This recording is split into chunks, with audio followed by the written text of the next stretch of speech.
Ekran oldidagi qadrli ko'rarmanlar, radio oldidagi aziz anglovchilar. Bugun sen programmamiz orqali sizlar bilan ko'rishimizga intayin xushamiz. Xo'sh, bugun sen programmamizda alayda aziz mehmonimiz sizlarni kutib turmoqda. Qarshi olamiz. Xushkepsiz Tovar apandi. Bu yerda to'rdoshlar bizga xat qoldiribdi.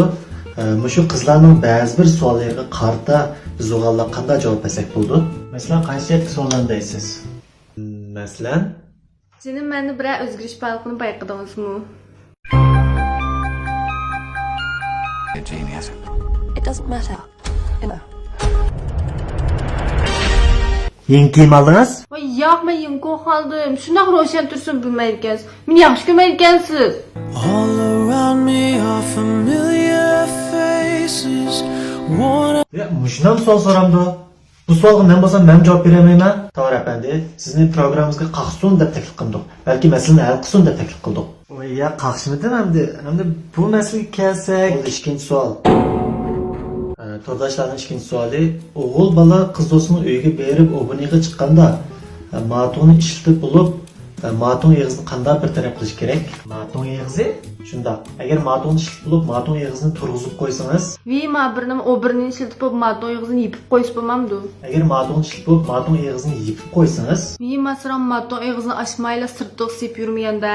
yipib qo'ysin bo'lmagan, turg'izib qo'ysin bo'lmagan, zot qanday qilish kerak Tovar apandi? Ha, tushundim. Buningga amal bor.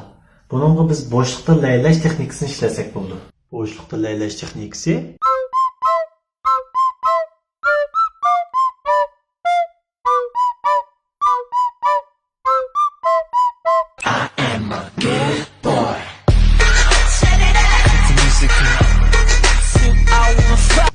Tovar apandi, navbatda so'raydigan savolim qiz o'g'illar o'rtasidagi munosabat emas, balki qizlar bilan qizlar o'rtasidagi munosabat.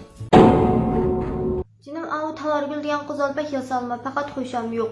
Laqtim o'ynaga chiqqan chaqanmay uchun. Voy Tavargül qanday ahvolingiz? Uzun bo'pti ko'rasmagili, odamni sevindirib.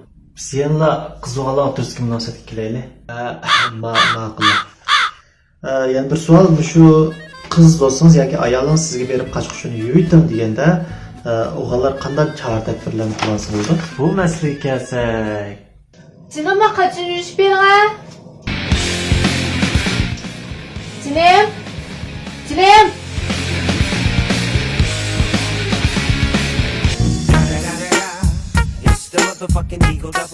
Endi ularmi o'yining ishini qilib berib qoldi. Bu yerda biz ularga yordamlashib o'yin tozalashib bersak, ularmi xush bo'lib qoladi. Qanday demidim? Mushta dedingiz. Aniq savol Tovar apandi. Mushu qiz do'stingiz bugun qanday kun degan savolga qanday javob bersak bo'ldi? Bu savol haqiqatan bir tas savol. Senin bugun qanday kun bilamsiz?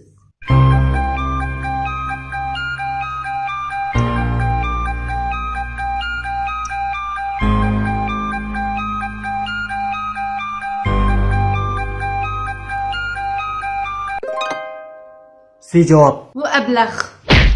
हम तेरे बिन अब रह नहीं सकते. Qizlar o'rtasida bu xil ziddiyat to'qnashuvlar bo'lib turdi. O'yindan ahvol.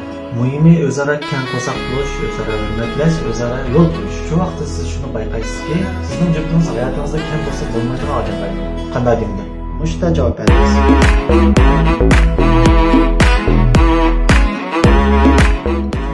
Xo'sh, bugungi savolimiz bo'lsin. Kelar sani ko'rishaylik. Xayr bo'lsin.